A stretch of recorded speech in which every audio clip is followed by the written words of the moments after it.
Make wa people ko ine. O wa re ya gidi wefu o wie. E no kan wo ke mo mi like be just style. It's a go ordinary but o ma wo se o ma wo. There we go, sorry. Daddy, picture hero, Mutia, ma disturbing it. Only when me ya with Christmas sinana. I met na. Easy. Only the cassava in ya. Oh, you put. Oh, only the. Maybe I don't only palette only, only original card. We are little. Original hit me at a card. Yeah, bag in a bit.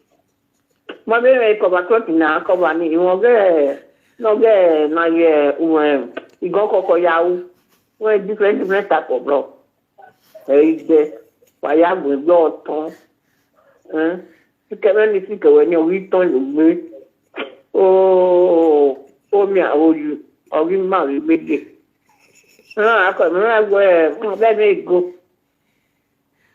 you me what for me. Okay, now January lobe December na what by the go we. Married Darina. We are maybe our passport. The doctor will do the something here. Yeah, way I will Nigeria. The doctor by room look back. Coco. Hello, pick your euro. So, one man pick your euro corner. What a boma woo. I want a black or woo. Is your gun?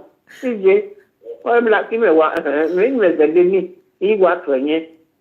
I was prison. I don't know not mostly. Oh, God. You love. Well, when you have time, you're not going to walk. CJ. When you walk in and walk, you walk. That is blocking, huh? That one, only, that's when the son over or I met an action or looking block whatever talk 2:30 yayode when I think hello pick your euro call now what power room working where room no 2 rooms no adu what power wako toilet okay, the only that when I'm working and I will fabric away me back. No, pick your euro. Pick your euro. You take one needs in I. Wala water. Care not do when no wake by any massa. Wala water. Do only one more piano or one marry way. On a woman I will cut marriage to come marry bone. Why walk Africa? Do need any organize a when we marriage. The boy I can cook it. All the office in the passport terminal do. And I had them walk on me up. He ballet chabaponaje. We are man okay. Richard and Mary are tired. It's a way I'm on the can't do nothing. Well, I send that we are with this man. Guess one on the Yeah, well, we are young.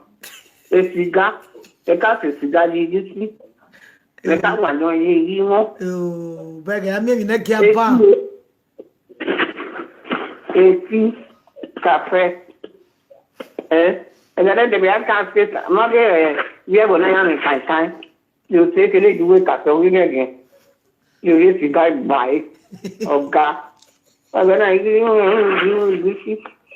You know, Tatian number 1, no. You are the short of back, it's all true. Oh, you might not go with me. I can't with you. Sorry.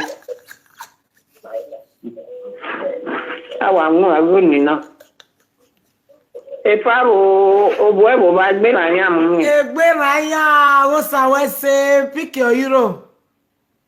Mommy. Pray the thought to me at the happy work. God must surely hear our prayer and I'm not disturb prayer, man. I'm disturb, no. Wana go sa ke.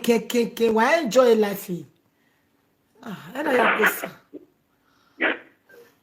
Pick your hero. I like when you follow Lord Jesus. Very sweet. Pick your hero. Ya piano no one marry. Well, that is the only thing. Marry, our mother, any person that to why we cut marriage. Why we cut marriage? Why we Africa? What? I want to pass the map every day. Chop and clean map. You won't be no one will allow. You might come away now. Huh? I got an easy moment. We do a party. We do also say, well, we don't tie in. I win your motto. And then let the woman. Even no crowd follow me. No crowd no, I give him that respect. So probably respect him. Probably I give him our winner. As half wife. And then that person, I beg God do this. No, piano now. Give that man. Mama, one marry. Mama, Okonomo, Magbe, Okonomo, Dokonu Mojeni. One marry. Okonomo, Magbe, the problem, I say you not a big cook. I say you're still not sweet. I didn't the bomb. I did some. What you do now? Your husband just give a blow for eye. What's it, Bonnie? My land and running on me. Okonomo, don't mind the ones I buy you on motor. I'm a vet, I'm a wisdom. Everybody don't even have with this mama self. And we see the work. No, you probably want on me. You may want like a Pick your hero. Me where Okonomo do Magbe when I swear where Okonomo do Magbe. No, Magbe. Funny, Magbe. Pick your hero. Funny bay. EJ, what reply, man?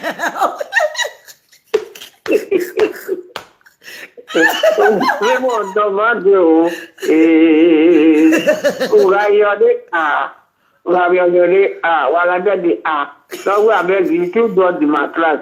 This was that we exactly, you know, there's the bed, fine. Anyway, I can't be bad bed as I like.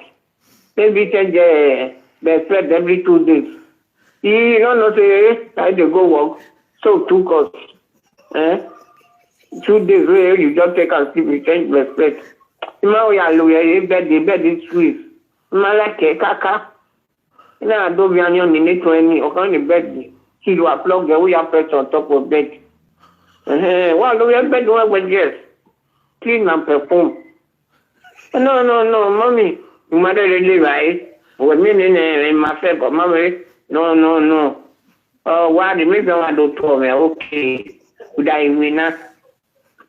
Eto wa lu ya to di bi kwa no call me a work with ya di goodness e mama ni ma de no ma di go ni ya di kajo When avance na gwa mana asa no bia yin no bia kuwa why not ya lu ye o betu must overigo ne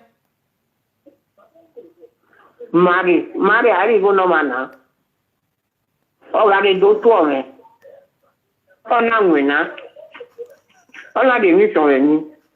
Ile gwa li kwa gere mi ne ru dai mama isi. Gbo wi de ikinoje okeire. Ai. Ani me ere mu mi na se. O me de ni gume. Ina wo eje gusije. Ila ri ge ne mama se ai me no je. Se di so. Ibe ri ne. O ga ma ri no be kokko kire. Ibe ri ne. That's my life, mommy. What do you talk about? I'm use me. The other one. Don't use me, I will use you. Tell your boy, it's so bad. Mommy, what do you talk to every other bony? Mommy, I want Lily way. Come on, Lily way. How are you west in my guest? Mommy say, I carry away. Yeah, you both never move back. I. Oh, I can't believe it.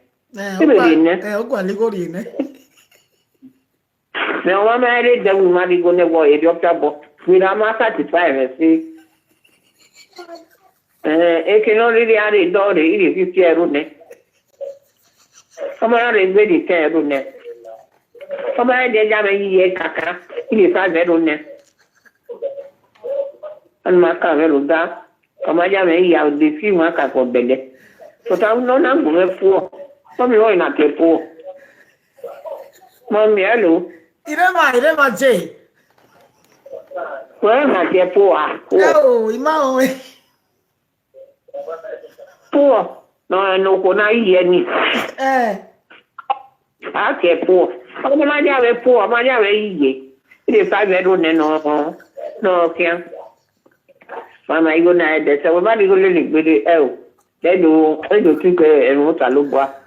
Then you gba le 20 euro ni ne. Maybe a train all now. Oh, gba li moto wa o there. Ni un pe le na wa de kan o gba li passenger. That is lift. Kamia wo the train station. Ya mo ejo. Ofo. Moto na ya me po. O. Na da me we no say 3 days. 3 days ni. Ebu mu ne gba ne I'm okay. I'm okay. That's my life, mommy. Da ya we me no ewe ke no wa ne. For that be ke no wa we even na ni good so kun. E ke siro. They use any app. 3 months, 4 months. They say what love is. They don't know how mom. Everywhere you go, no one do where mama. Maybe you go dodgy. I'm okay. I want to go now. I want marry. The person around the Korea give me. Yeah, we want to know no doko kume. So that already I marry everyone. Nana. Marry with komu. Marry with church. Wa marry with church opa. Kadogefo Oma pick your euro west. Gwani gwalawe dede nwa lele wa bege Wa kawe na mama go spend money. Iya na shishi. Eganawe dede na me go egani ya doke manyash. It can give you 10,000, 2,000. Mabega gena. Wa gwale set wa lele. Ube me not tabana with 10 euro. Uya waited. Iwa enjoy it. But it be a normal learning. Normal learning. One be out, yo. Uya waited. They no say no bijou. Okay, ya ni no look at the adena. After that, one year 10 euro ne. Or the 10 euro ni any live nana. Or the 50 euro ni 100 euro. Or when you una we ye mana re. 10 euro or 5 euro in Harieno. Mama good. Mama people they spend money. They go ni ame. We an amigo. E mama amigo se be kanegi. There is something going on.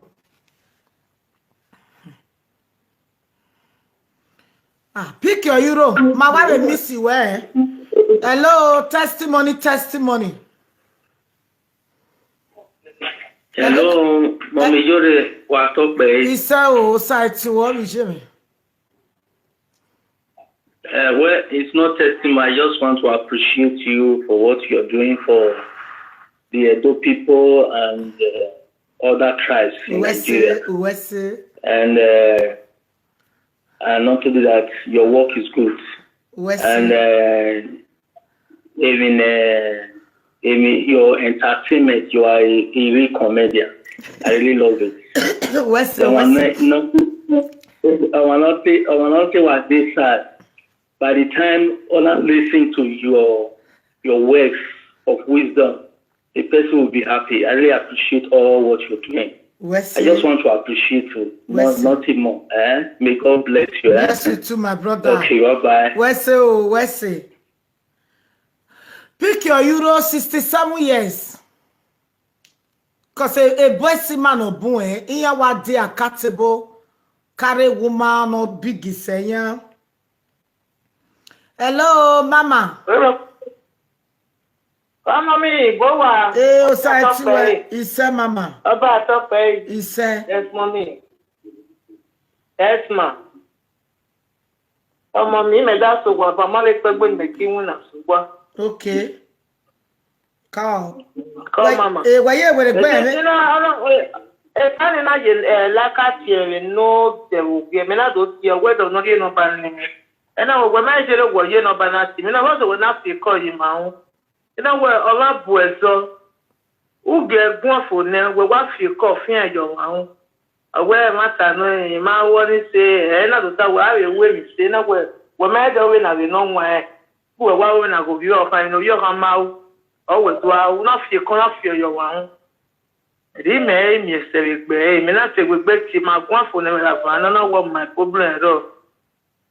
Oh, we are blocking the number waiting where you name or which. We like an or me tell you. Pa, mama, only la mavene. Only la mavene. Oh, come on, Vane. Mama vene. Mama. Mama ni nore Napoli. Oni ai vai gbaro.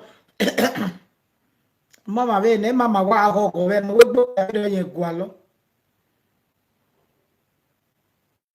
Ma we mo nene. I thought ya mo ne. Again we ya drop ni. Wa me be na je na we na dia. Ni na afia go be Facebook na we ne dad dog me no balance ya.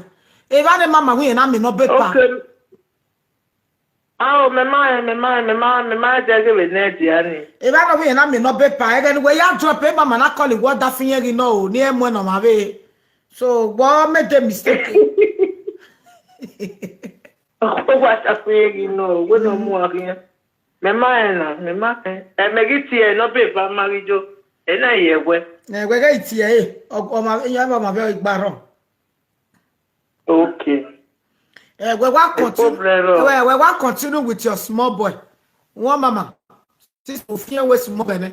What continue? Maybe mama, very anyway. Even small boy, near moon. Yeah, Mama, we know.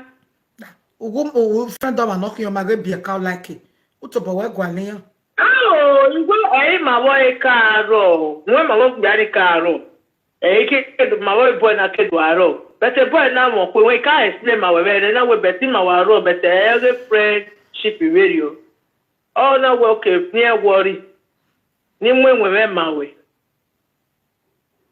Okay, when we my man, and I will bring we now. A bomb of it, you want to but to marry, we marry, but a mamma novel, and mamma be ma, we met by Mamma Vicky. Okay, what damage, I mean, I want be a very own we have a happy way. Or mother waiting, I don't go. Well, the small boy, I beg a gwen when you have Mark Benner. You make it. It's your mother, money, age, your mom, maybe 50 years. We're 43, we see children, and the demand 49 years. Well, go say work, but Mama, I will you. Oh, Bugwana, oh, I am not tell you what for. Well, when I was a lot of my area, go work, girl, tell you, no one more for. Oh, man, already 49 years, you're 43 years with 6 children. Oh, what walking your master, young me. What bag can Mama do? Mama, I come out here, oh, I don't want to where we tell. I don't want to where we 5 years. The mother who say, Mommy, I be. Okay, when you get a radio, moment I know, okay. You know what, we're tear Mamma, we and my tear, we know we're tear, and my big work one was somewhere, my head bin. Oh, where you are to where you are to where, and I will be on a year 419, may not carry my email, matter, Latin. Where tear Mamma saw my or walking a good message quick. And I walk me out to your woman, let for bread or winning STA.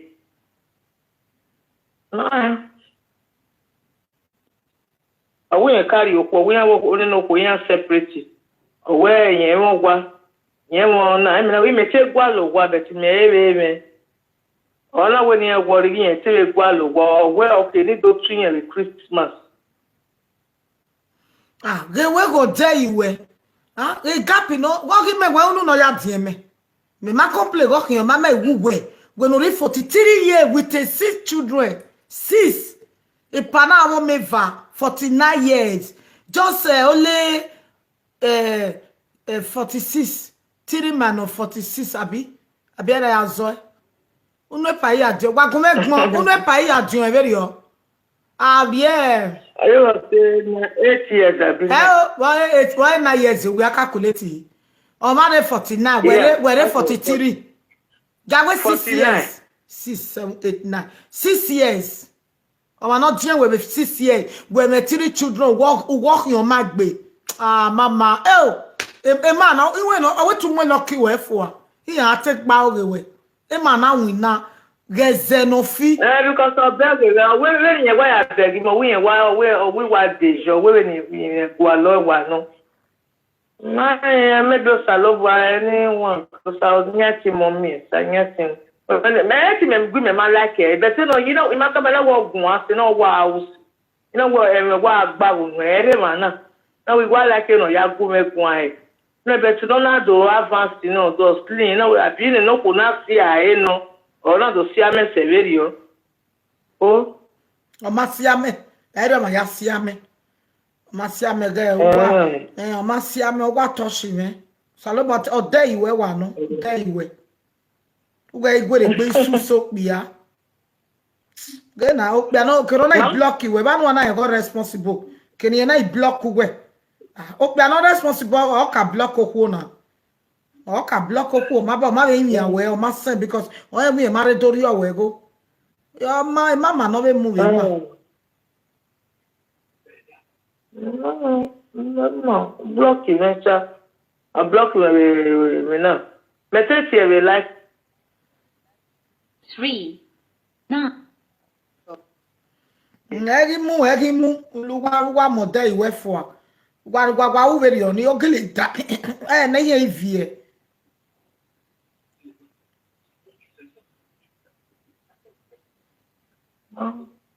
Anya tsa ye we wo we mommy. I mean no sameti. Wait to bugwa gwalo. Me give you bobo. Give me bobo because the spirit. Mama do we do go we yo. We wa gwi. Eh yo mama ma we ma gwi. Even 3 mi da we yo.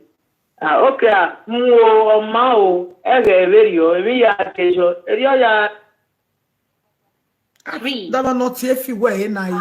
Hello? Kaje site weje. Mama lo we buto. Okay, je mommy. Lo e wa do ejo. Do ejo do we ejo buto. Ije leje lo e. Okay, mommy. Dojo ni. Kaje site we. Site we. When you are one of those, when all go, here I remember seeing when I go in your room. But I na we on na, do we na. Because Baba, all lose us a mega damn Yamana. My way lie, Roy made down the oil and ready or padame, and they are not a talo. No one can about him, or can we not buy it, no very of it. Ijaro ojajo. Are 12 digwa ameru ko yi. we wa gogo we pass wo bo. Ije ne nike gwale no working no wa ge ni mereje. Okay. Adama be fie no wa agbe o. No age we kiya mi lele small boys na. Iya je bo ma na iya mo mwere re gboto. How can you say? When I knew we send the give me now one of the hey, oh yeah, we small boys again ye gwa. Ge gwa, mama do ta me o dan we reject o go we celebrate nana. O we 12 o'clock in ya neru ne na gbon mai. Ubege. Ha, o sa we so, talobo wa e no go me no me ti gba o me je me. Aloba no ma me gbe ni. Ise. Amani amoni. Oh, for egbe oye. Hello, mama. mommy. Uwe awoka tie ne ba awoke pa ne pa ni ame pa igbaro be na. Owa owiye gi no, owiye gi nya do. So no sabage eri owe no owe oneru ni me nani pia ya no gi ma. Ni a deko no value yan, no love yan. That man never hold that door. Ma de dekhion man no. Whatever. Ogun we what is small boy. No no what never we small boy go like he say. Ori ogwiji na. You know what? You must tell that you go marry small boy in car. No way for 39 years. Okay, for 39 years, 40 years. You know where you over your time. You need study in your probably understand. Or where I'll say you know that way 49, 52. Or where Oda or Machiavi. Or what in the mouth that stand in your time. We mouth that stand away. Every over your time, we don't know either 39 years, 40 years. You know, we all come my number yes, small boy very because my year, 3 years yet, you know, we all can know me. I will agree for 39 years and 40 years, me just 3 years yet, you know, we all can know me. Ah, Jesus. Oh, what damn it, mama. What damn it? So what is it next time? I say why you were more. I saw my one say he was talking good. That's where just where. You know where? You know what?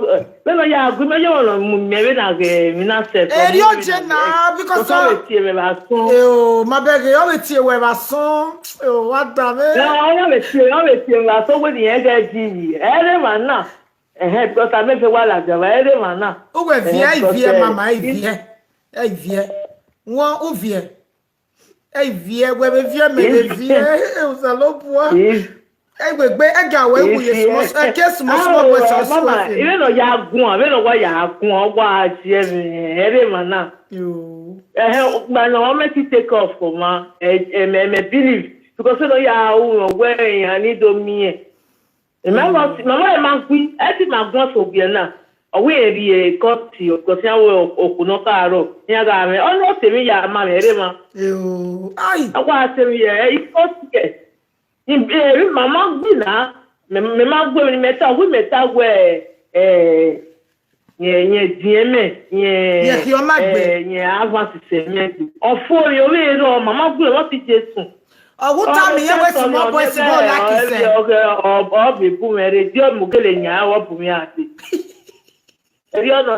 Because when you are going, my wife, ya pagbo up to Igwe ipama bevie owa oyin ma bi owo eyin ni egbalo yen mie na bagi no ya o mo ala ko happy bagi na me na do happy me message igwe me yan take asi to ta ga che mama de mu ko se wa disturb ore ko me na we me take as google gwan e secret me ke tiyin wana do ajawe ya happy owa wo ebe no go mo bagi mi ya happy but so wale tie we na ma baby e wo bega rugwe bedi okay we ni wa kyo wa hie yin we ni wa wo wa hie yin me do ai sa lo lo e po gba re na government no wa le mi onye ko ni ehin atoto government because mo ka ti government no bu mi ati there your government let us go problem we do government wa le mi ehin o ko ni ya bo ko ni ka ti because when I was happy. You know, to go, you know, we are there, you know, we was going to do it. You know, where to go, I don't mind, you know, by Messiah dinner, but still need time on that. Yaro go for me, you can't come. If one of them is listening, I'm going to win at 2 women. See, she make better woman. Oh, Becky, oh, no going up. Becky, I'm going to win at 2 women, with better winning out. So we na do to me cha we only have to introduce you when my sim na get beg me yo ma hey it's your mom what was we small boy like you say why are you doing about that go but don't ya say me go me team no be me no wa block you we wa block you hey tie si so mo ko we na tie won I tell you where more imagine you were not blocking small boys go like this all women already it's now all day okay but the dog woman walk already o se wa like you why ya fún o ki on rugu motor ti mi yo owo yen rugu motor owo yen rugu motor na ge eyan ya mo ma ya mo ye we see we na kin o be ta we gere no ya sweet Mana be to atena wo ke wo mana we yo bo ama na be na do ya ta na we 3. Hello. Hello. Hello. Good evening. Good evening.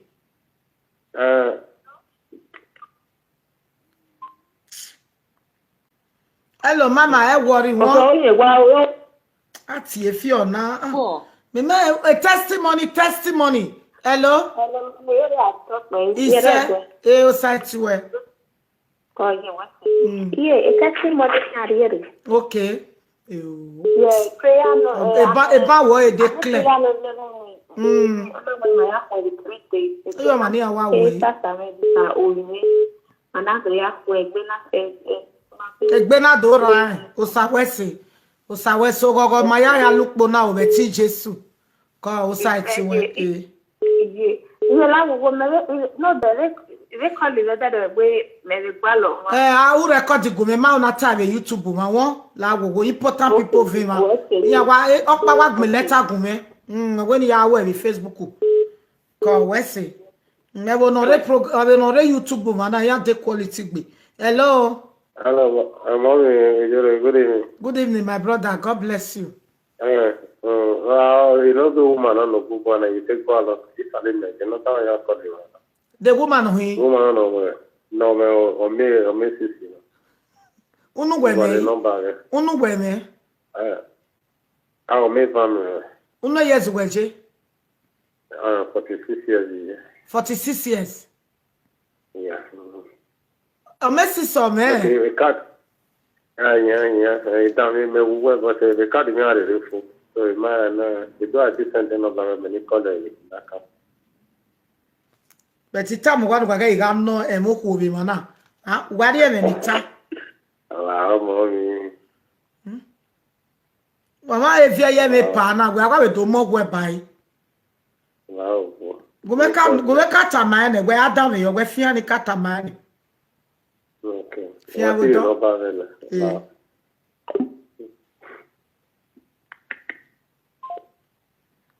Yo, e ba wo e do clear. Oya wata me pa, o wa we small boss ge yen like. Le pa yon mass yen gbe. O gbe fe do, on what scatter e pa rere. Hello? Adwa mi o imose. Ma ka no Hello, yellow girl. O sa ti we. Yeah. Damosa, wa talk pe baba. Right away. Iyan baba. When you take the number when I was saying one. E we picture we ro ibege we. Sorry. Iyan baba. Okay, baby. Okay, baby.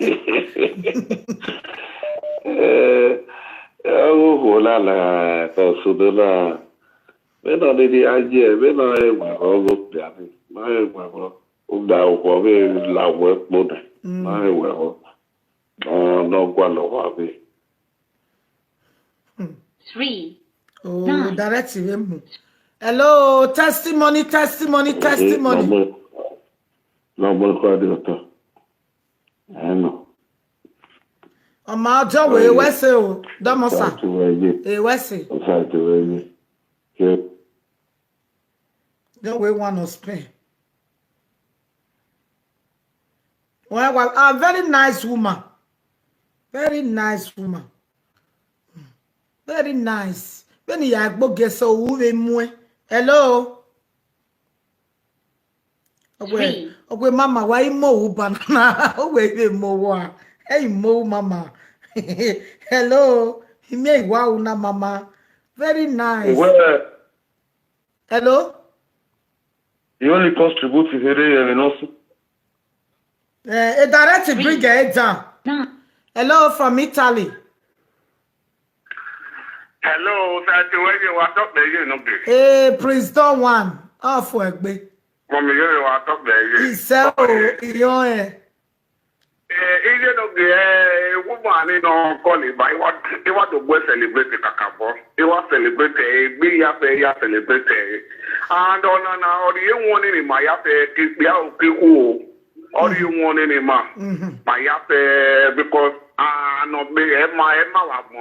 You want celebration, you want celebrating, Biani no money, oh dear, oh, your money, ya say, ya, ya, money no more. You want to celebrate Kakabo, you know, Go, you Osai want to my affair, and start to wait it, or talk there. Hello, from Jamie. Hello? Hello, mommy, what up, baby? Isa, Osai Tiwe. What up, baby? Damora me.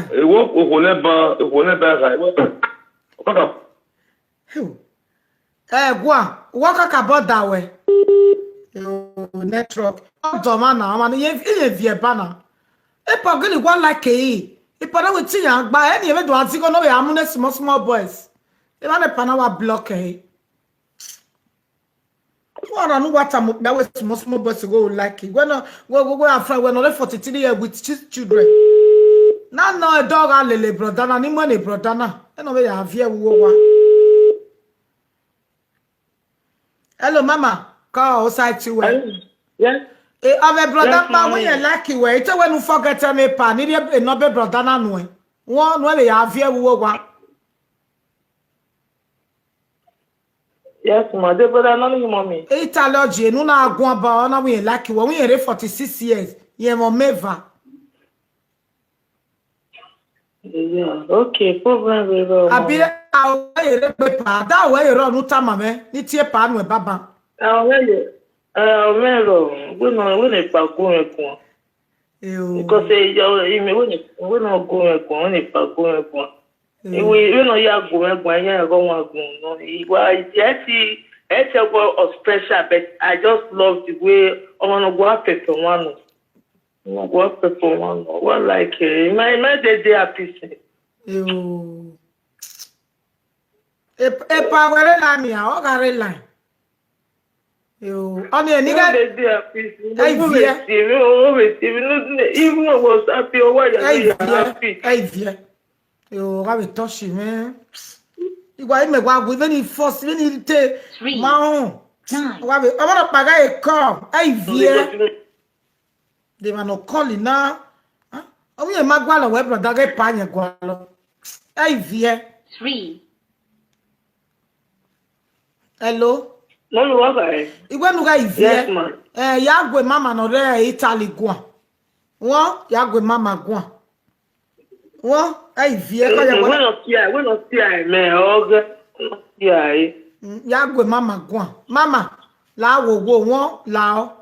Because they misunderstand. Mama gui.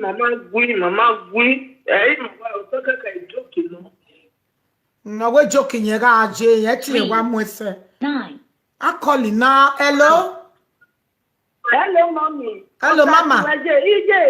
Ije moto ko me gbe no ba ile se mi ati e fa na mami o pe e do so wi e kwa lo ise ane me pare no ko ki me ba o bi me o pe ni ki are si go more than 11 years la wo je la je mi je mo be ne ko rudala yu za za le no ga are la ne ri are la go ga da mi o ani na si ge do ti me gbe me he ni ara ta da no mo mi no so do ayi we ni. Understand? Mama, lao, mother of vie. Lao. No go for what so no me tin Jesu no die. Udai me ye di ka o we gwe ya neru ne degbe. Yi mommy, ya to ge mi ge mi ogogo. E di ka iri e wo gwe ya neru ne degbe. Te me gbe na mu soni. Ina azo ze phone kia. Ina do mi o. Yo. Because when you are going no balance on Facebook. Old me bawa hi. Yo. Mama mi at. No wa bi ele be me bien useni mereje ogo ni me bien comment mi o pa no bu me ba o me no yo no be ku alo. O we be via mama e vie. Where was the honest? Mama, Mama, Igi Yakamano, where ya, Nebrodana, honest, honest,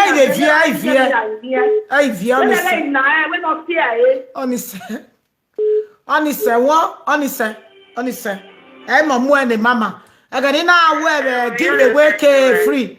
Hello, site where I'm on one, mama top boy, the Facebook, the page. Give me. Give me.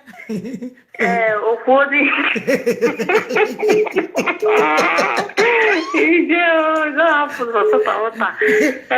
You see that woman when you see that small boy say he say you don't know what he happened to her. Spoil everything. He say, mama say he prayed till daybreak. No. Make she just relax. Let this woman carry on.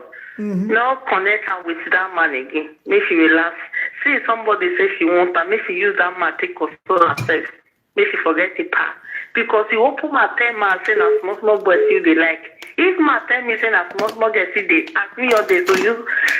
What you don't do, you not do person. Because that's you don't even cheat the man. You don't just kill the trust everything we get for you. So just leave her and she just follow up with this woman. You see this woman they cry now, say they use the nickel, say they pray, since double pray, give her way, take go walk at the Bobby. You leave her, make she leave that woman. But auntie, wait, say auntie, just calm down, beg. Yeah, follow another person, okay? Just follow that person. Just leave a part, just go. So I hope this one will see give any some of our women a lesson, at least. You see now you see the use of man, they talk the man, they say the man they nice. Well, thank God. I feel for herself, but make you all live her. May this woman continue. No connect her with her again, mommy. Give her to another person. Yeah? Yeah. Because this our mama now, not be me carry a pack give her. When I do hello mama. Cheers. Oh, when I do show day before yesterday, now I say all the men where they look for man. Woman mama bring a number come now there mama collect the number from mommy one of Paris page. Hello. It is about talk very. It's what told you Lagos man. What told you? What confused? A woman, what baby could our baby couldn't. What guy mama? What guy mama no Italy? Mommy, she woman ya no wa kweni. Uda a woman no body no tie no baleki deka ro hiawo. No made mistake. Uswe na oje o dai ya we boyfriend na get the mufoa. No. Odo ye ya we boyfriend mufoa we ogun dai nego o pasi ai. Adie da go do mak bado ya am da o kibai ya go gbe ani be dey ado tane. O ekide woman na dona ekin ona ga yin be ni ejeni o ma do tam here gbe ibeka eyin o ni a friend o ibeka mo ni o ma ni eje eyin a friend ona ga yin no ho ni o gba do tam here ni ha feel here yan e network back down here amata na mommy eyin trust me that daddy. Mama sa o mi se track ni me eni hiri una o ya aleru o ya no me ku e no yin ni ka o ni aro de ye ne Mama sa ne o egbo man e o de ye bi no wa ko wa ti gbe fu mo si so mi se track ni me no ye hello mama call mama. Yes mommy. Me tell you mama no Italy. Owe yen setisi a enu ogo pe ni yen wi avie ba ma we yen wa bi avie o yen setisi a enu 11 years oje na ni me mi opia so yen like pa yen wo we gba we gun sin abi wa yi ni ake ma na yi ni to ba wa yi ni wo Mama la gogo, mama gui. Ima eve kere tata wa no mama gui. Just say na we ma we ma mi mommy. Ofo, emi o we lo. Cause mo ka e. Nu lao ije ro kini ma. Lao. Because ma we ma gui. Kabo ini a okwe mama la wogo la mabo vie. I went on la obi me ma no la wogo ije re no. Ije re yen le ki re ri no la ma we ma gui Osalo bua eni ya mama kwere ba ni. Ubele mi ya le mama kwi ma kan mi ewe. Ni mele wa joke ni ona do ma we ka we joke ke do ati. You understand? The moment we are there. 3. Hello. Hello mommy. Hello mama, ma ba yin ya we.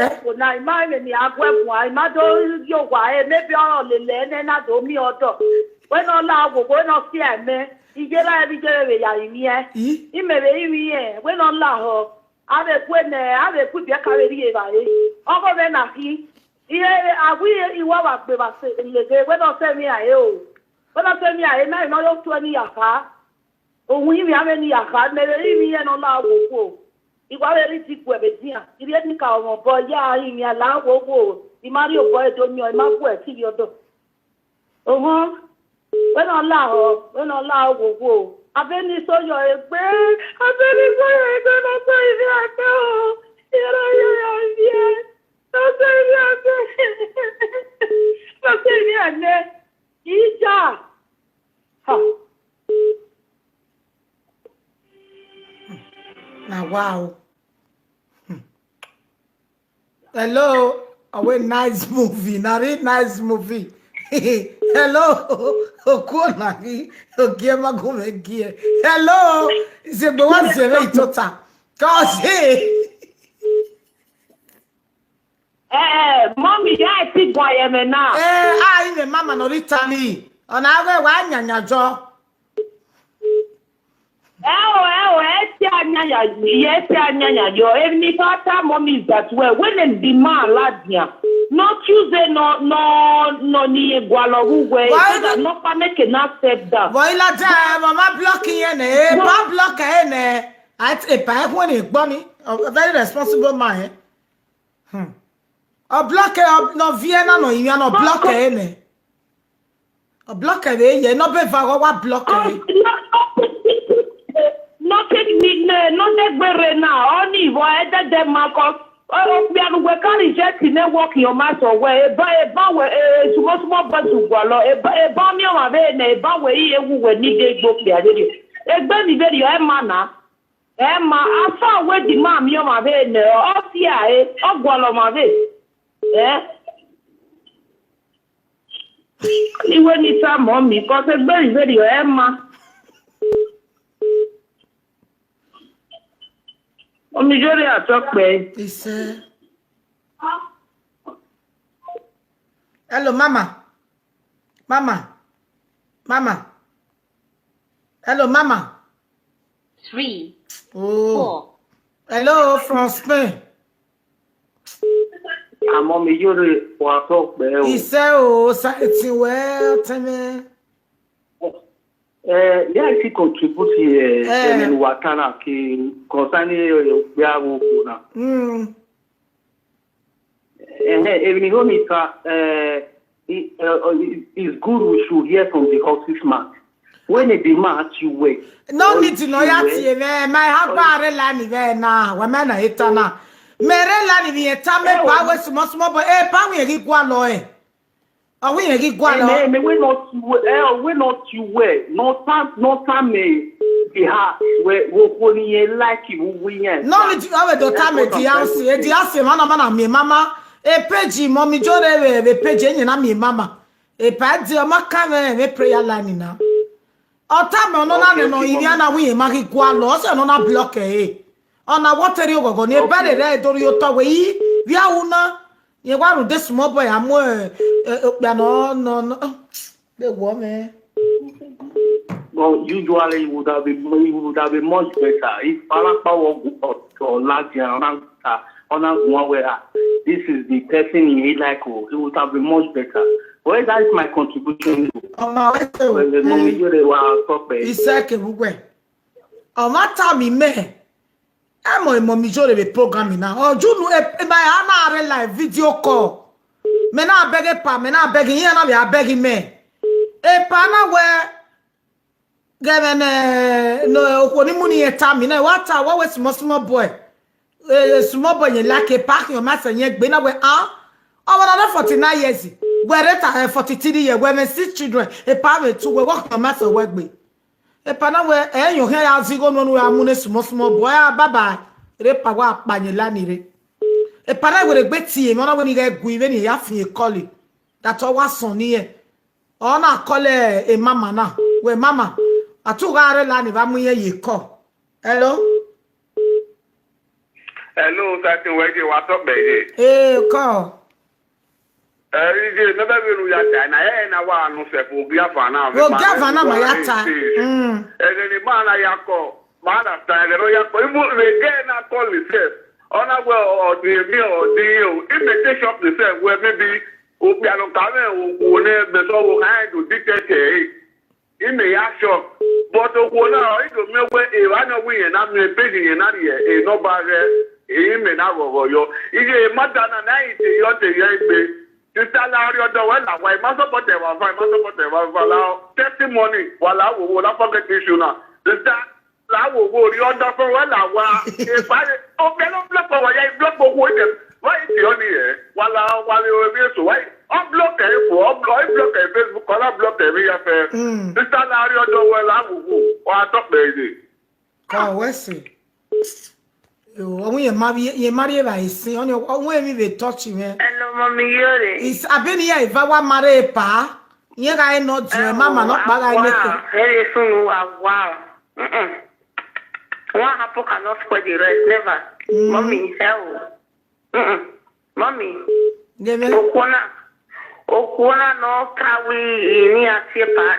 Mommy, please, just put full stop to it. Let that woman go. The man already told say he don't need the woman again. So how long do you want them? If now one first person wait, no one give her.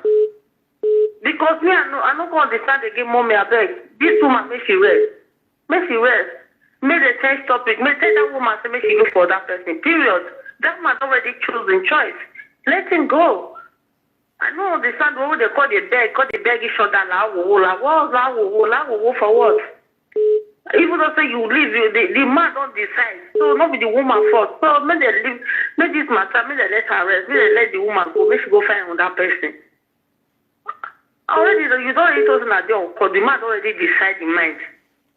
Please, mommy, let this matter your rest. Make the woman go find another man. Yeah?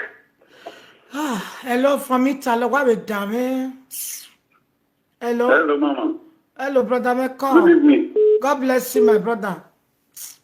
Yeah. And so the major thing of this matter that made the new wife made that one enter house. This woman before make it do deliver. Even if you see another husband, you still get this spirit of small boy package. So. Now deliver that can 1 month fasting and prayer. May it change his destiny, may it change his life. Even if anybody will go change his life and destiny, everything is pattern. Because even anybody will go connect to this woman now without deliverance, the woman no feel married. Make it just do that, you deliver, make it change his life in identity of living. Now only that one I think for them. This one I'm clicking. So thank you. You know tomorrow let that woman go to deliverance.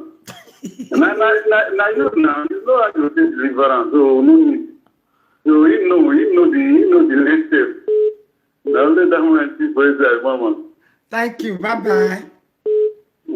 Hello, God bless you. Hello, follow me. You're well. Yo, sighting where? Okay. You are watching a video every time. What is doing? But you never. Yeah, I think what you. What meti? Oga moyano right. Okay. Sky money no VNE.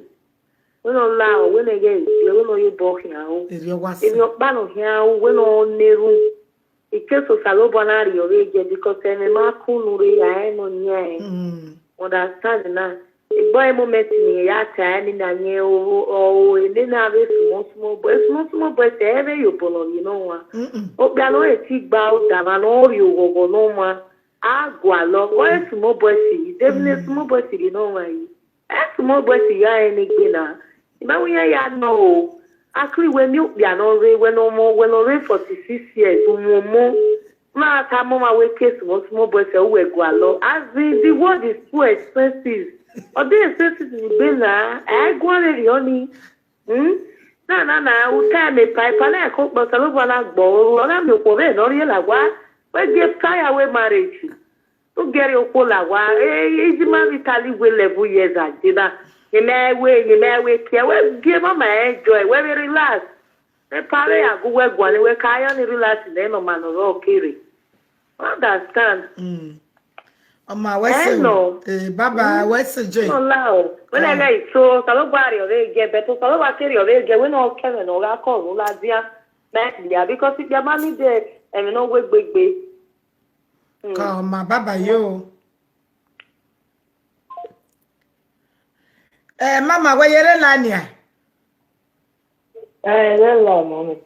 Mini here itama we na mama bu wa eva akoko mare si se pa mo ko wa. Wa be mama ni wa akoko mare wa eva gba akoko mare pa. Won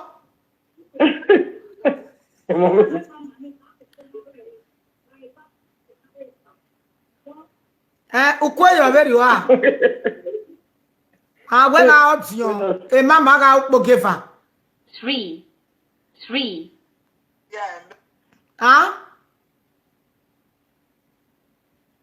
Hello mama. Age kwe mu we ni beke na ibe na asetu wa eva akoli fi we na igwa mutia. Mo papa wa be do ta. Wa be mama agba age kwe mu we.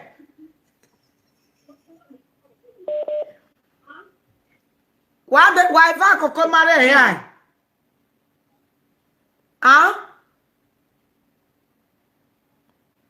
Uwe.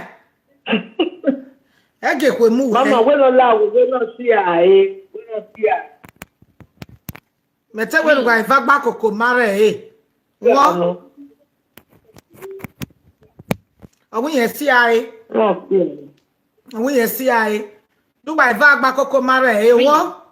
9.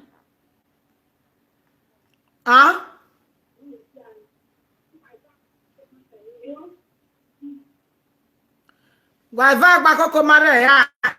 Ati na if you call iwe. 3. If you call iwe. Be mama. Na wa bu na egbe la diana. Ima tawere ni wa tawere na gwe. Ima tere kan. Ima tere da wa. But why va mutiane mama. Cause mama no rita lo vie me ba wa ovie me ba. No why va koko mare pa.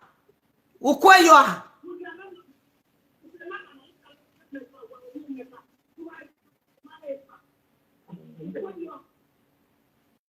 Okay, I'm going to go.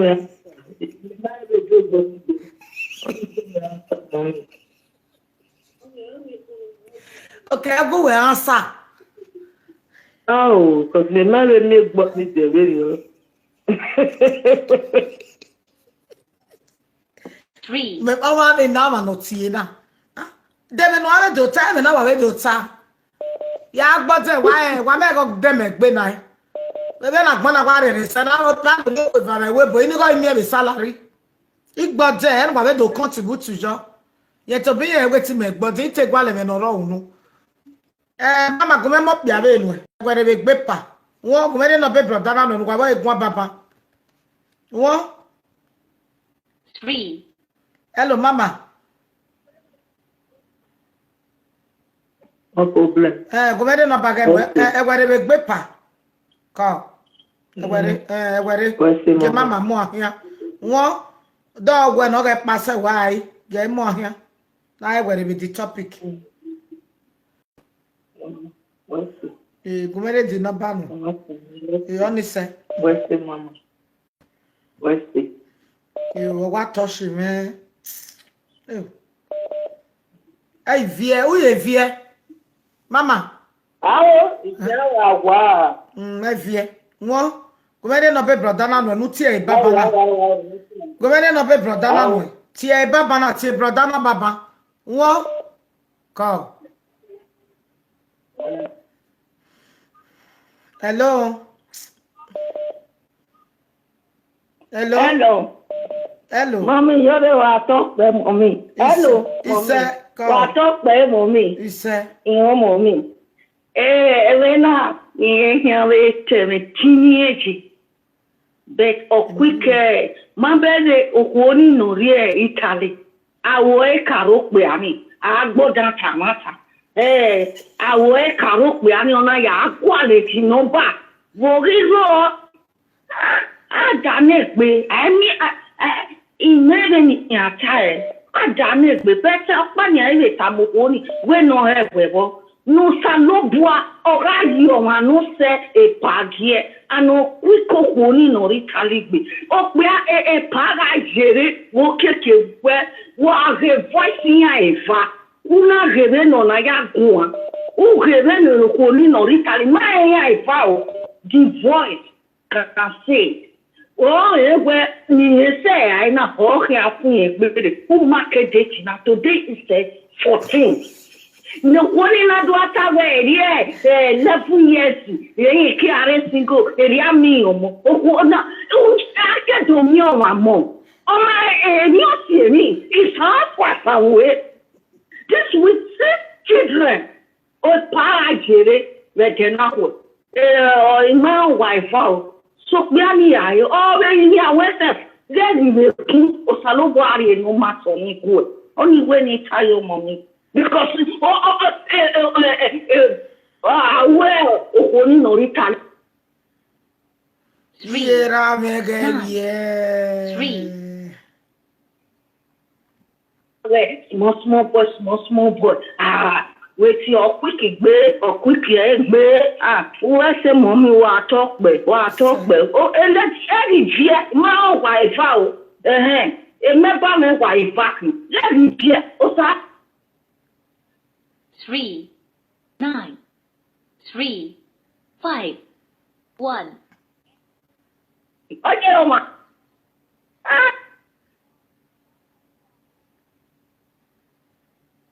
3, 9, 3, 5, 1, 1, 2, 4, 1, 6, 9.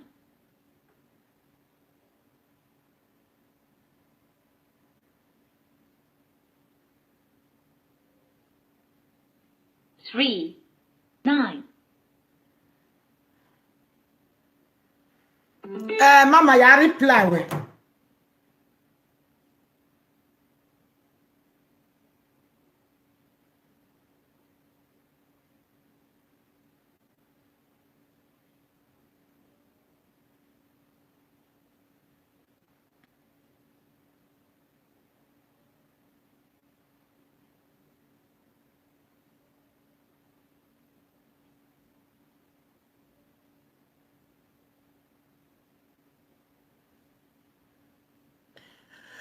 Mama, ya reply we. Mabege a life in an agena. Ara imwenere. Oma agwa. Uka bori. Urizine. Wa ikoto vue. Uwe kodukun ve vue. Uke do contribute. Egwa junoru okpa ya contribute. Or eje sentime ya contribute. If not so. Koki arieri omanu aboye kugbe. In a way, give away husband and wife, aka free, Venezia, where Ijore one of Paris page. In a open the page in the Ikbiya ni wa rela ni veteran. In a when ya wa drop in number. So in a way, tamikuo. In a way, ni agmeni no ya ni a really wa me the page. Ni a calling in a week me, ni a like you way. That was 3 days ago, my way. Wani, mama na mi no ba. Number 2, ugma woman na, mama na, ye time partner with small boy ye lele. So oje pa, yari no bagel la dian with Facebook. Ye mari yon ye disturb mommy jore. She say mommy jore wa we open program na ni wari no bagel la dian. Mama na mae pa de. Mama wa de no do imi na egui. O mae pa de. Ere ba vi mwe pa ne no we lele small boys. E pari no bagel la de Facebook. Ebe papa. Iya ni de no biya la there are more than 2,000. Cause I get the comment. No bawa eja. Different country. Nigeria, Italy, Germany, France. Iya no baya wa agmene la de keroga e comment uwe. Iba na wi ko ni gwa lodo na avie no ba. Many people know me na la kopa no weti me be na na. E Germany oni beje. Eba no na be mie. E so me tie me. So even mama na mi no ba we wa bunye mama we ti me gwo me na we program na we wa bunye wa tare ah ni meta si e we Facebook we mama na mi no bo eti me bata na no lele small boys o ma e mama then ya o say ama we to ya snatch order for re o ma o e that me ma we program we ni bi ado drop no ba e mama ga mi no be pa. So, mama ga mi no bepa, mini Venus awe ne mi ga je no, mama geri o je ho, I Jesu menoge, magi setik mome, Venus awe no ga je rioshi, o salobo ariye mama gepa. So, oge small boys no ro, you know, o salobo oya punish o when ye time we o da o awuge. O kwa ba no lele small boys e dene ya ugiyeke example no ni kwa we ni lele small boys why do you message now any okwu no ebe we na bata umego uga lele small boys iyeke waga uge you can never meet up like another woman small boys who invest go ne we no keke we small boys are ba uzejo hu we no keke no bia bia azeta we me 10 euro wo he agbetojo hu wo he ya pocket money ne aya uye kebere abeta ya ugo dao number 1 wo do ka o ma go awo poge bo na amu o small boy no die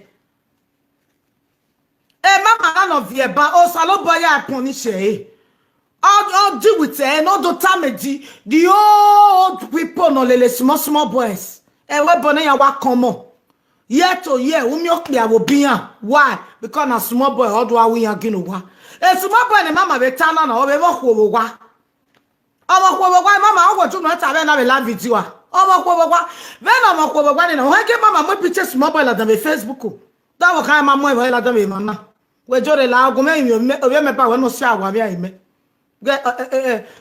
oda for me no I do the woman love okpia ewa ma fo aberi yo metita ma we pagi are ne simple e pagi ma ka agwana iga agwana egbe o ma toni mai una wa no ka egbe gbum we so go kin ma so we gbe small boys go like on excuse ne pagi bi na ma yare line on I we to time ye ke nye na gwere gbe bi atagwe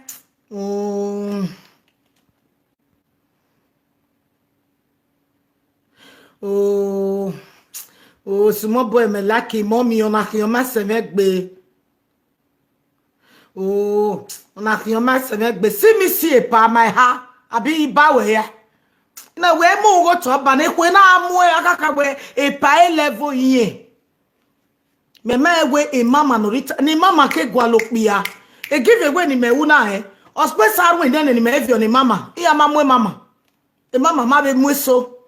Ya neda meneru ne mama na mama e worry so e mama na gwado alele mebo ya wala jabe be page o wa be lele me ona agwa lo pe bi na e lucky mama ya me e mo re no ba be ne the way you we just talking ya me we ah wo ko egbe emi no ma gwa lo odo mi ewu pa o we wo je be okwo no ka make mistake ne be go we ukpo give any okpe no dey me all respect agi kon gbava Agi kogbava. You made a mistake.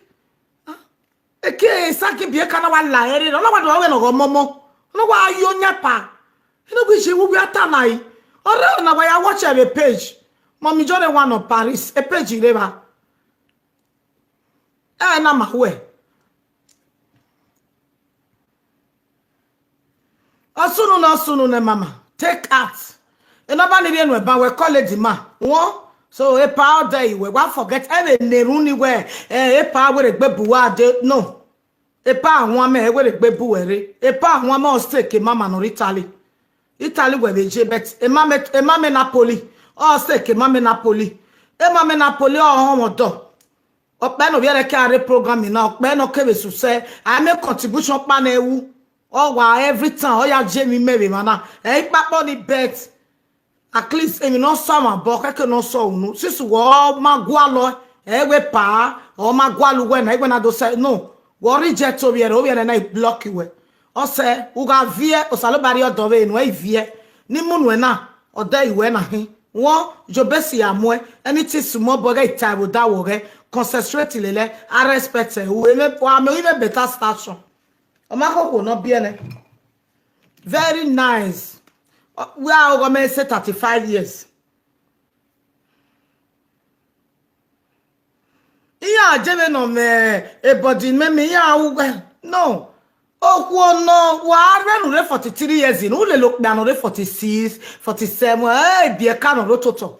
Vogie, Bugwa, be a car, be a Juwa way. Huh? Vogie, you be a carry no, you know, 20 kere, or when they carry what do I owe? Eh, mana. Mommy, you are talking. He said, oh, sighting where. Come on, me, let's go, mommy. Yes, he will have you. Matter the time for them, mama. Oh, my God, sister Nigeria will kick up one. In Nigeria, make a cup because who will go panic try. See, my might get you because a curious rescue account in Okuna Dona. Emma, I way I think Bama. This is me. Yam Kobane, 1.5 dozen. Una myo bia no meva ogu akoko mo una anyo nya la wa de disabe mama ni wa jawa lele wa de ye woni e mo fira le mo fe because who me ye de amodo ni e ayo why you ba eve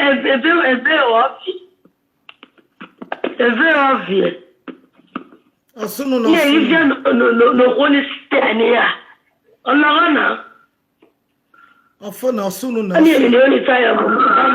Ko wese o. Ko. Oni se no wa were bo. Oni se.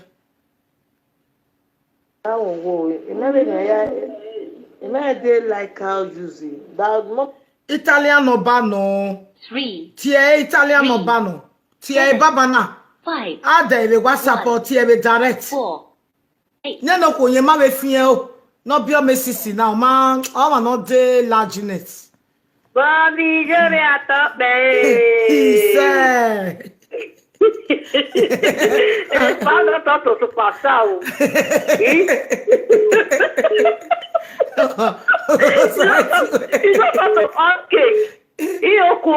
God is good. I love you.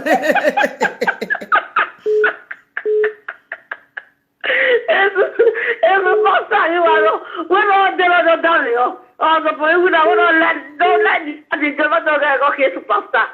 Io quo. Ọmọ náà ní ẹ̀wọ̀n tó wẹ́rẹ́ bọ́ dàdàpọ̀ ẹ̀ ṣe ṣe ọmọ dà yìí ṣe lórí ẹ̀ làwọn àjẹ náà ẹ̀làdé ìwà bẹ̀rẹ̀ ládìjọ́ láwọ̀ sí àmẹ́ màmá gbé.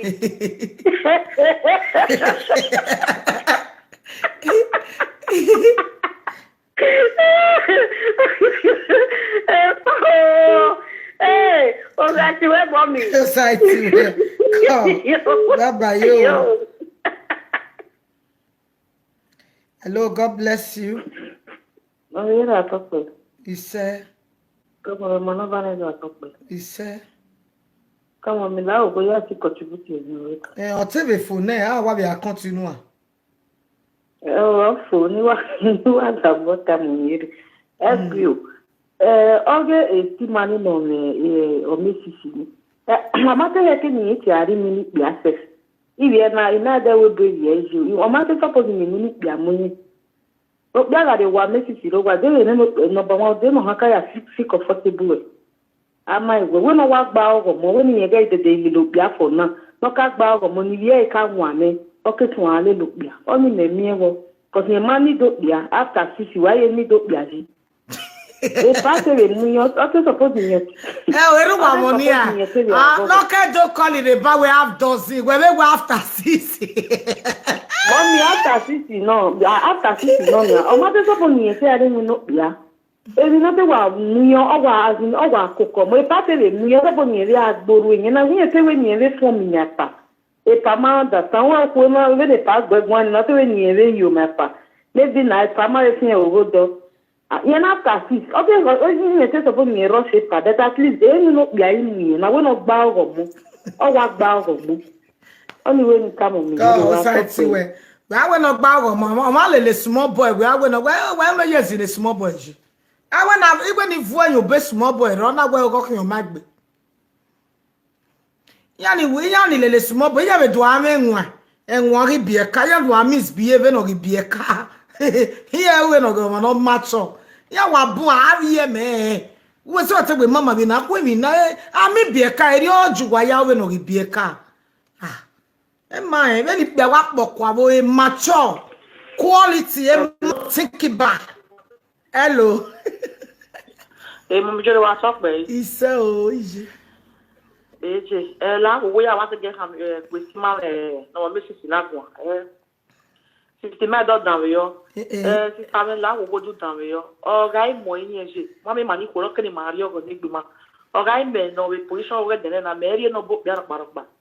Because o wa de no bo bia na no we call bia da wo be ni ya age we ri mani ge do mi ma ma.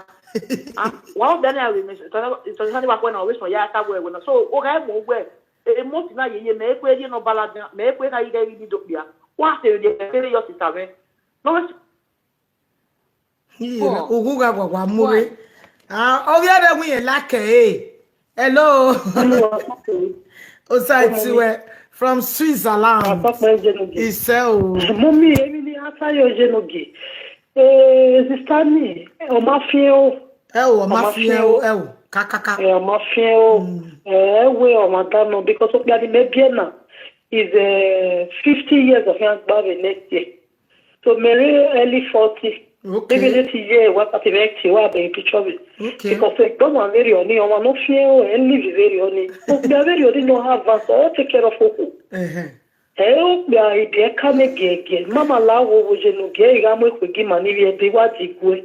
Cause we have one mother de fear la wo je ya gba o mo we no temeta. Cause you are talk be. Cause I talk be je no ge. What's so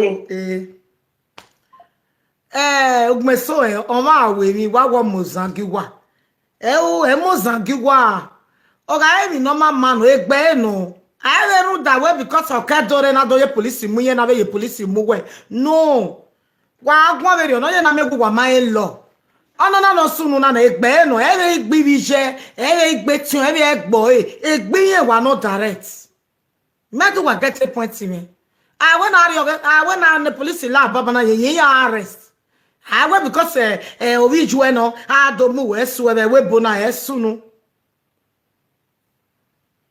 but so wa atene ne me oge wa ari me wi era me we almost give you do almost no am I de kan re we o ma be kan boy you no o ma no we mi o be mi ni be so igbe o ma kan family oge for me o me ga e George ri me ya boyin. Mama, you talk by from Benjamin. Like money not about 46 years. Like tell me the number 32 years measure. Ona nene mi na tanana.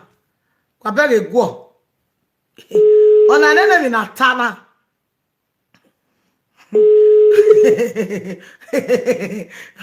Hello mama.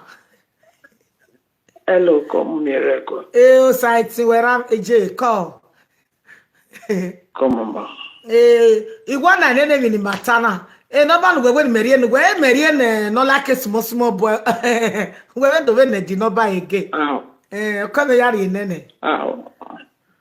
Okay ma. Come ma. Do we na we like akwa utie menu register. Free no aji go register. Wo? Okay ma. Okay. Ko no gwa lojo. Wa tie me bo wie. Wa record your turn wa register. Okay, but when I tell the prayer line now, imagine it. What while I will go. Hello, God bless you. Hello, Mom, you are talk by. Ise, wa talk by o. Damora me. So you ni ko. Damosa. Come on, the na wuti send na jo teji Napoli wa we no there. They are called ma we jo yen we wo bunla. So, no send na ni kume o. Devi no hi. Akati. You send the gun lao. We say wa talk by. Ma ya send the egwe papa. Ya send the egwe papa. O neba uri no ba na no track no be try opa with my baba ma ni neba. Aha. No pa ni. O ma ya be no ba we ne. Ko ye ni ye. Ko. Salobo.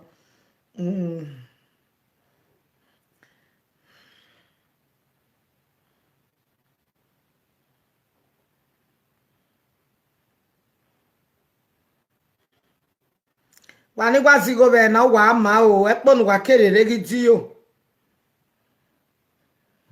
O wa ma o. Wa wese. Ene na ya soji na igo. Ya so igo. Salobua. Ijime. Sa gume so yigere. Waye bizozo ye magbome o. Waye bimioja ye magbome. Waye o edorigo. Who God bless, nobody can cause. If God bless you, look front, not look back. Okay? Look front. Oh, Salobaga bless you. Susu gumana towe dagmo when we go efe when we get fake, you know. God bless you. Susu must cry, but they cannot harm you. Hello, God bless you. Menoge nutie. Go.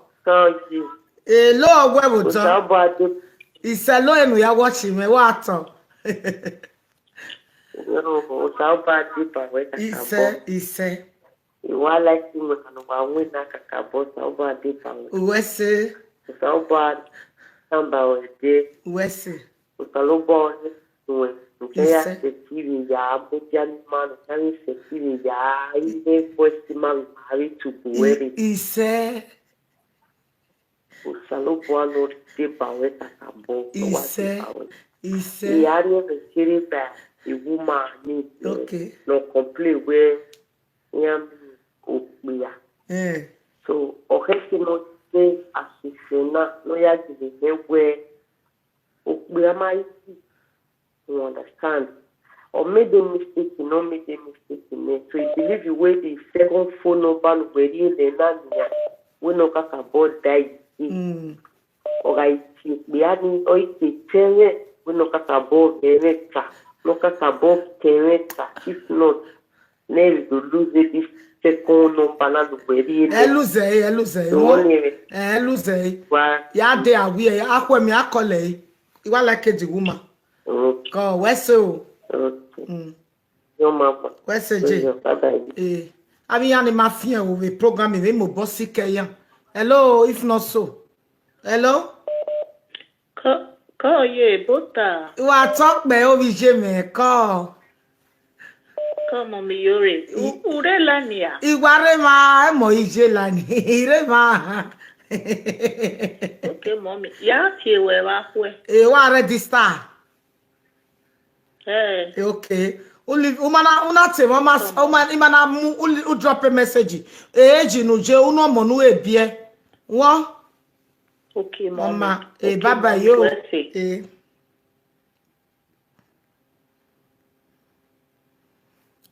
Hello, God bless you. Yeah, you are talk way. He said.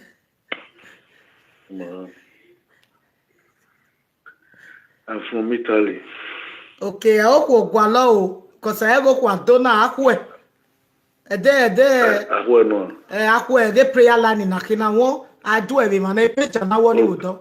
Call. Okay. So, thank you.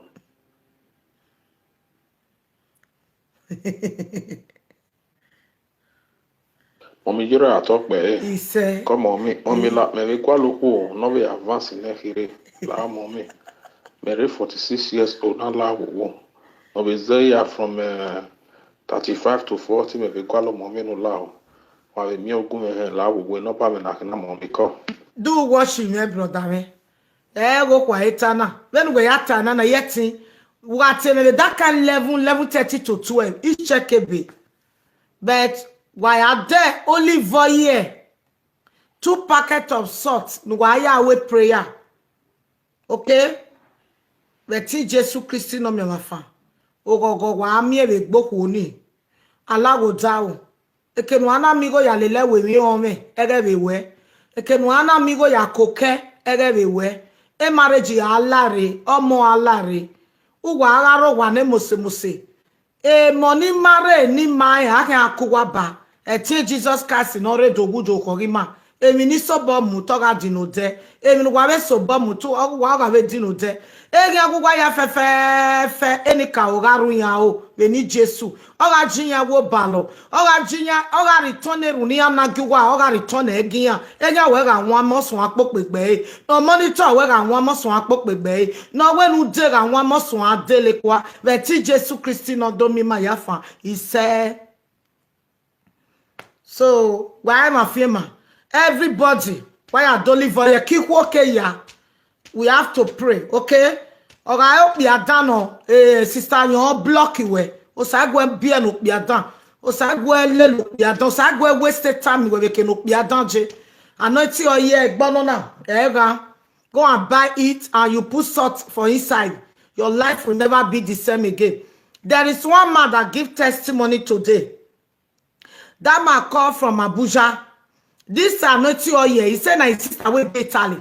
Or a prayer point mene. He ana me miame stroke ko e. Owa mu ya ari edo. E miame stroke mafo. Ori ja anointing oil no ori ja me wu me ku e. Ona lu anointing oil wu me. Ori se na akara kwa bi gbon yin. Ise na akara kwa. When o saloba ya no ti oye na ya mo pe agbera ya mo ko gbera. Eri owe wu enu e. Ono pepe we ga ya me wu me osun apopegbe. Anointing oye wu me na is a blessing. It will deliver you from darkness. It will deliver you from suffer. It will deliver you from family cause. It will deliver you from accident. It will deliver you from problem. In the mighty name of Jesus, it shall be well with you, my brothers and sisters. Amen. Egebe we €2 no, okay? Yade. Onwina me obe wina no. Onwina na bije no kwa, onwina na be rame no kwa. Yade onwina. Wa ama appointment to lue. Wa hia we choroti wo bi olue. O motivate we se be ya neru ke panyu ware. Uya we cross. Uya we cross ye forehead. 3, 7, 5. Hello, God bless you. Hello, come on me. Yo, sighting we off we gbe. Mommy, iwe prayer wele mulewe ya memeke dade. Iza we family pocket nana. Yare ya ndene bele. Egwori. Yari ebenu. Won ugaja me ume na yakuwe. Eti Jesu Kristi no re do wujo korima. Eti ni ka oya neruna nu. Ewu na yari ebe no ma bebo ikie eyan we gbere. Ugaja me ume na yakuwe aga ka we ba wana ri ebe na. Ugaja me ume na yakuwe me ga ma we bebo na. No ma bebo na aka weba na owa. Eti Jesu Kristi no me mafa. Ise ka o sa ti we gebeje. Ninare di prayer na ina wa rere na van no de. Ona na wa bona mina o pe na dige ina wa re ina we ti me ban wana de na dige wa re fun. That is good. Ogwama. So be abege we na we se nu. Oku abege we se nu. Won ugbe gbe mi oku evere bo na no fi ogweji. Go. Bye bye. Come on, let's a testimony wa be buno lati ebe na eri okeke no wa je wa have testimony re. Okay, testimony. God go bless all of una. Me take away ni gbobe ya na wa ye ti pay ge vow. Me take her. You know sariri ya we mi o salo ba nya de no gbe ba ko nobody no know. Nobody know error. O sai tuwe. Ise. O sai tuwe. Mami yo la wo mo amere o meje ma na o ga wa mi na mi petio yi wa mi na mi petio yi. O go re gbe ni o. Na ni be ya ko be ti bi e be we fasting ka be a de be ti ye onu ye gun ne ni mi ya ni ya me na ni mi ya ko e zu me yu we. Afia gbe negede gbe o ga mi ma me wu me na be ti Jesu Christ no me ma fa.